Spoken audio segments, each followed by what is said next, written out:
Oh, yes. Hello again, everybody. Today I've got a review for a model kit from Flame Toys. This is my second such review. And this is their new IDW Autobot version Megatron from their Furai model line. The other model that I reviewed a little while ago, some months ago, was the IDW Optimus Prime that they did. Because, as you may or may not know, I'm a huge fan of the first run of IDW comics. And starting to warm up to the second run. And since these are the only official products that you can get that really represent those characters in any decent capacity, I just had to have them. So this new Megatron, I believe he scales with the Optimus Prime, so he wouldn't be much bigger, though there is a $15 difference in price between them. This thing is $50, and I don't know why. He might be more complicated, I'm not entirely sure yet, but it seemed like an odd price hike. Not sure why he is significantly more expensive than Optimus was. But hopefully once get him out, get him put together, I'll be able to figure that out a bit. So you can see the packaging here, it's still wrapped in the cellophane. It's got this really nice artwork of Megatron charging into battle. Looks like he's dodging some kind of laser fire and he's in some kind of a warehouse or something, which odd setting since he's supposed to be like cruising the cosmos, but whatever. And you can see model kit Megatron IDW Autobot version, official branding, you get your Flame Toys and Furai model logos right there. On the side's mostly just black. It's actually a continuation of the artwork there. And then on this side, you have this really cool close-up of Megatron's face. Looks very nice. On the back, you got some nice stock photography showing off Megatron, different poses. This talks about how good his articulation is. He's got over 50 movable joints. Lots of detail, right? It says reveals a, I love this wording, reveals a modernized and shape optimized Megatron. So same wording they use for Optimus. Down here, shows the different parts and all that. Shows that they use clear plastic for the eyes. And yeah, pretty standard fare for model kit. Again, I'm not overly learned in that category, but I've seen them, going to Barnes & Noble, take a look at them, they're pretty cool. Gundam stuff and all that. So I'm going to do this review a lot like I did the one for Optimus. We looked at the box, I'm going to show you the contents of it, the different part trees and all that. And I'm not going to show the construction because it's going to take me a bit and I may have to, interrupt it and do this over the span of more than one day, just depending on what goes on in my household. But I'll get it put together and then I'll show it the finished product, talk about it, give some, criticisms, feedback, whatever, and help you determine for yourself if this is worth the $50 and, the effort of putting it together. Luckily, unlike last time, I have an actual plastic model little tool set here, which should help me because the Optimus took me absolutely forever because I didn't have proper tools. I was using like a pair of my own tweezers and an open pair of scissors as far as like cutting off the little plastic bits and all that. So I do hope this experience is a little more expeditious and not quite so rough on my fingertips there. Maybe they won't be, about to bleed this time. All right, so now that we have this open, let's take a look at the contents. See the parts first. Got this kind of cold, dark gray color here, which I think is mostly used for external accents.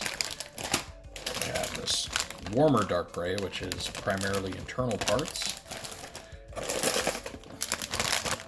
Our standard lighter gray for the bulk of his body. Got a bunch of red for highlights and stuff, and these are little connector bits.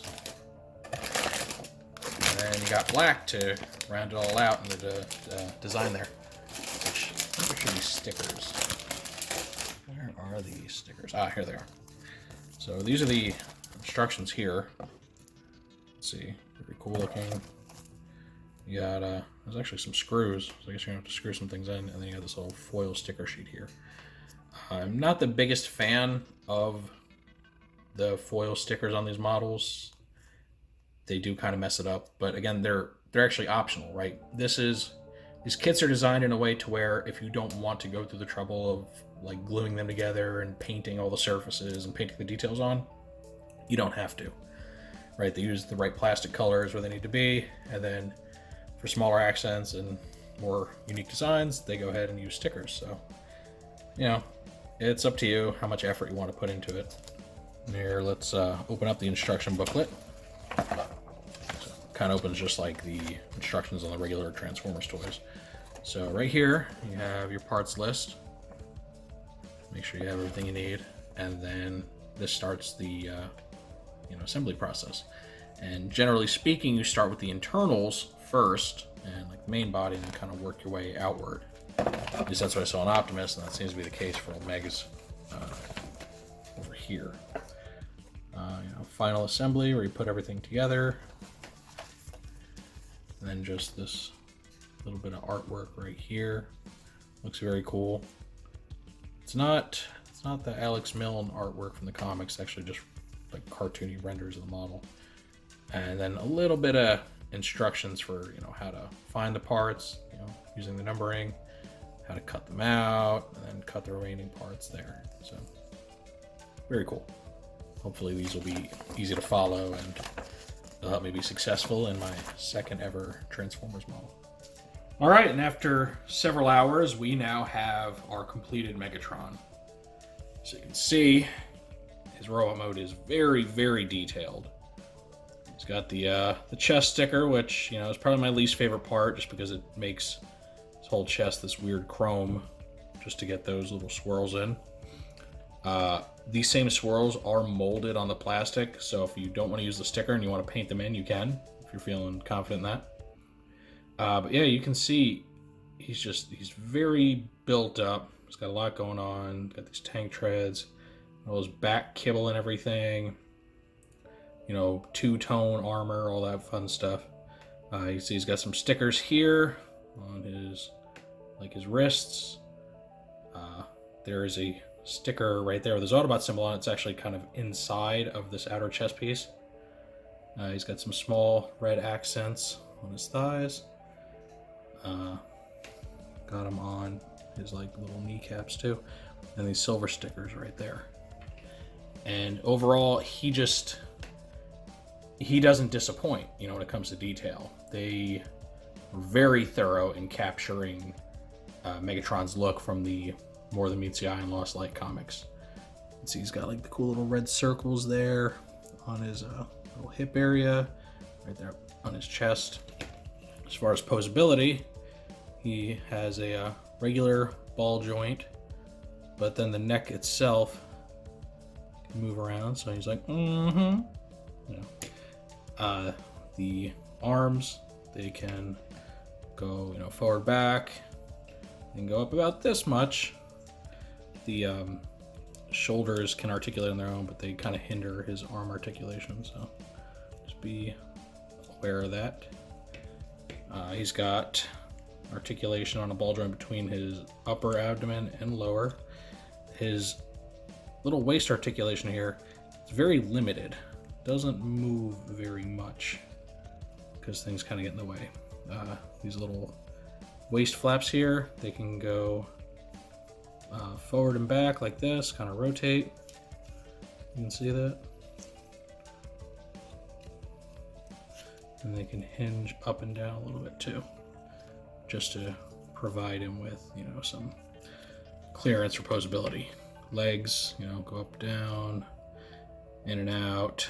He's got thigh swivel. He's got even knee swivel, so very posable. Single bend in the knee. His ankles are ball joints, and then his toes are on a separate ball joint, as you can see. His little connections here, his pelvic area, it's got some swing ability, so you can kind of pull down on this, slide it down. Just pop his armor off there. And it does kind of give him some more clearance there to do some more extreme poses. I'm going to do that. So I'm going to keep it more neutral position because otherwise it looks kind of weird standing.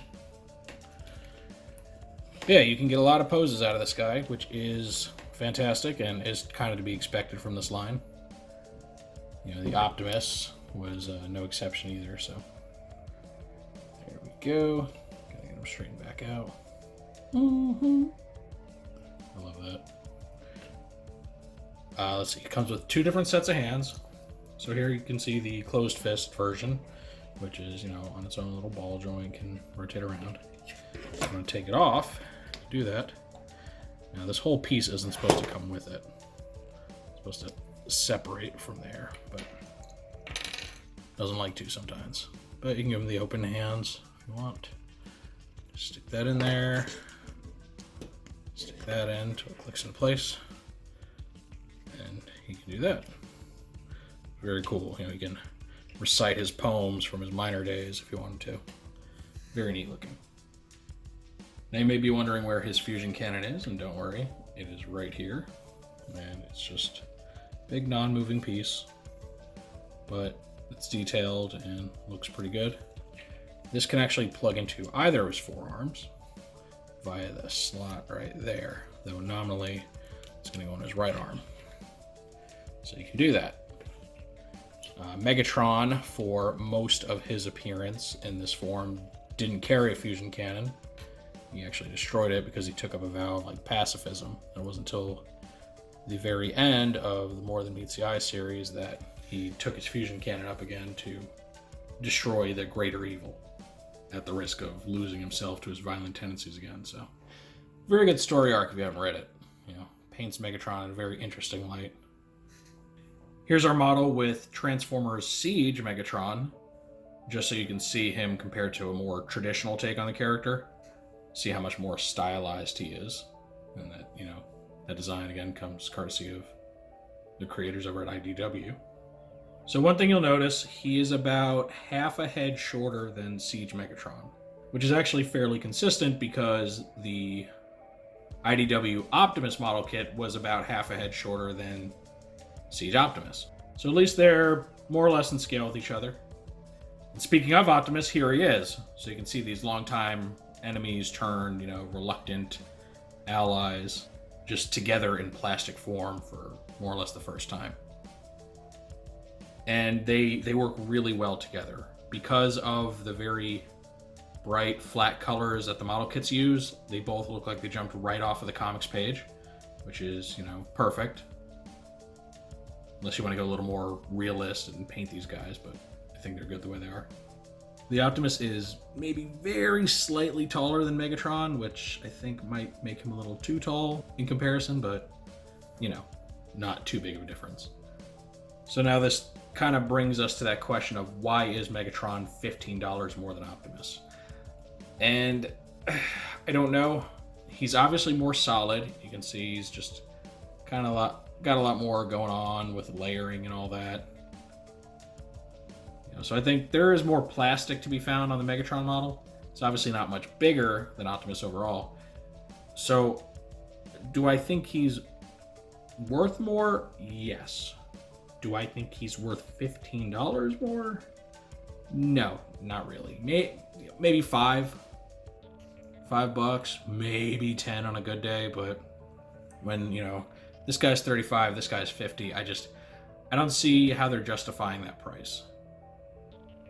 This was a great build. I had a lot of fun doing it, and thank God I had that model making kit, because this went a lot faster than the last time.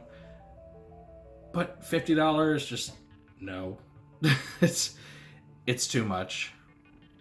Now, whether it's personally worth it to you, that's a different story. Obviously, I'm happy I bought this. Not happy about how much I paid for it. Really wish it was cheaper. But I really like having this guy. I love finally getting a proper Autobot Megatron figure. Even if it's non-transforming, even if it's a model kit, he does blend in very well with your, Chug or IDW collection, whatever you want it to be. So overall, I think he's a worthy purchase. If you can get him on sale, even better. I think that'll make him almost a must-buy at that point. But at least that's how I feel about this new Megatron kit. Tell me what you think in the comments section. Would you pick him up for $50? Would you wait on sale? Do you just not interested at all? Love to hear anything you'll have to say about him. If you enjoyed this review, go ahead and give it a thumbs up. If you want to see more like it or any of my other content, Feel free to subscribe and hit the notification bell so you always get a heads up when I post something new. I thank you all for joining me for my second Furai model review that I've done. Hopefully there'll be more down the road. Probably going to pick up the Furai Drift whenever that comes out, so expect at least a third one of these. But with all that said, I will see you next time.